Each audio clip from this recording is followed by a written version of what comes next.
been a terrifying and difficult day at a private school in South Minneapolis. One woman died and another staff member is missing right now following an explosion at Minnehaha Academy.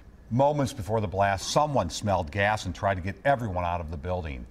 Friends tell us Ruth Berg died in the explosion. She was an administrative assistant and was engaged to be married in October.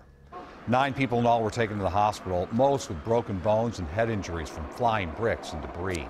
4 of them are still in the hospital right now. One of those people is in critical condition. The explosion happened near the school's office and maintenance area. Neighbors heard that boom from blocks away. Live across the street from Minnehaha Academy and heard the blast, felt the windows shake. The dogs were startled and came out 30 seconds later. Saw that where the building used to be one continuous building now had a gap. I could see sunlight all the way through to the other side. To give you an idea of the extent of the damage, this is what Minnehaha Academy looks like from a Bing map. In video from Sky 4, you can see where the explosion happened and where the middle section of the building collapsed.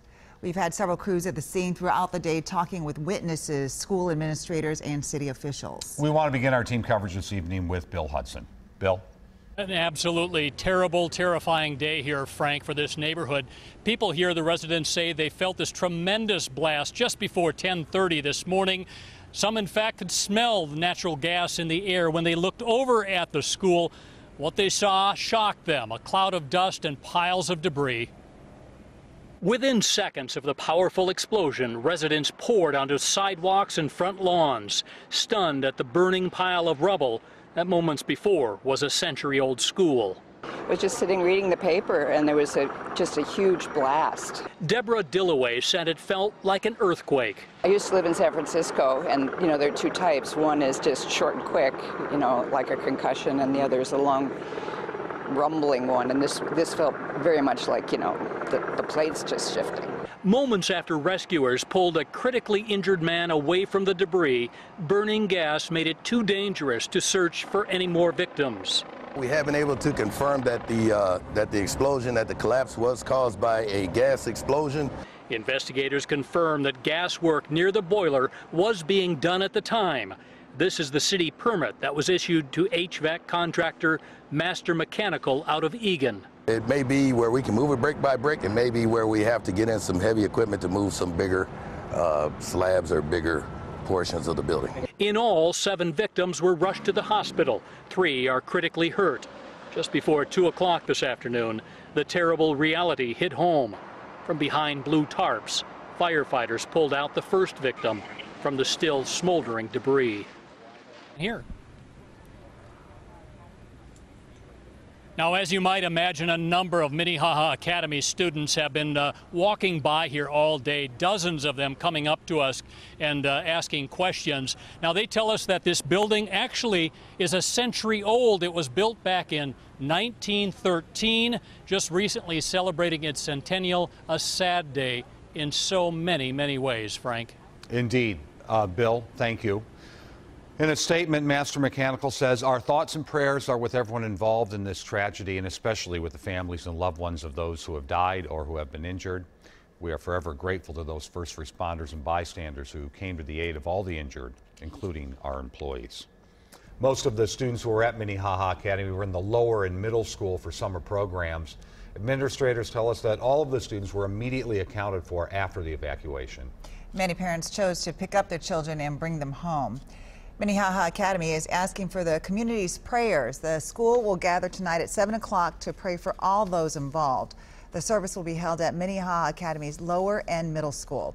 Our team coverage continues now with Jennifer Mayerle. Jen?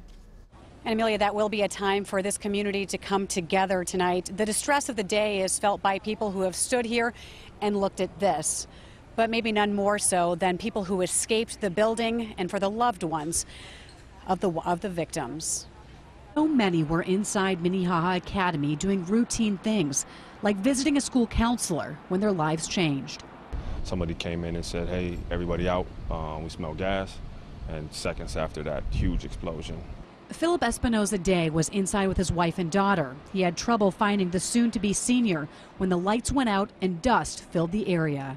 Well, yeah, I fell because my knees scraped, but I don't know if it like pushed me over, if I fell or what, but I was on the ground and my mom jumped on top of me. Knowing there could be a secondary blast, they found the counselor, then headed for safety. And, you know, we were trying to find her too. She hid under the desk, pregnant, and so there's debris falling everywhere. So Day ran back inside looking for his daughter's basketball teammates, and then first responders arrived. WCCO has learned one who didn't make it out of the collapsed building was Ruth Berg. The Minneapolis police chief met with her fiance. His brother told us he heard the blast from home and waited hours to learn he'd lost his love. She was a nice girl. She was friendly, outgoing, loved life. I don't know, sad. Incredibly so, and as you heard, Ruth Berg was to be married in October. Her fiance lives just not far from this area, so he heard that blast and came running and waited for hours, as you heard. Minnehaha Academy has told us that Ruth worked here for 17 years as a receptionist. She always greeted everyone with a smile and went the extra mile. They said she will be greatly missed. We can also report that we have learned another employee, Brian Duffy, is in critical condition at Hennepin County Medical Center. We are told he is an assistant soccer coach here. So again, this community needing to come together tonight, Amelia, as many are still praying for those one who is missing and many who are in the hospital. Absolutely. Sad day, Jen. Thank you.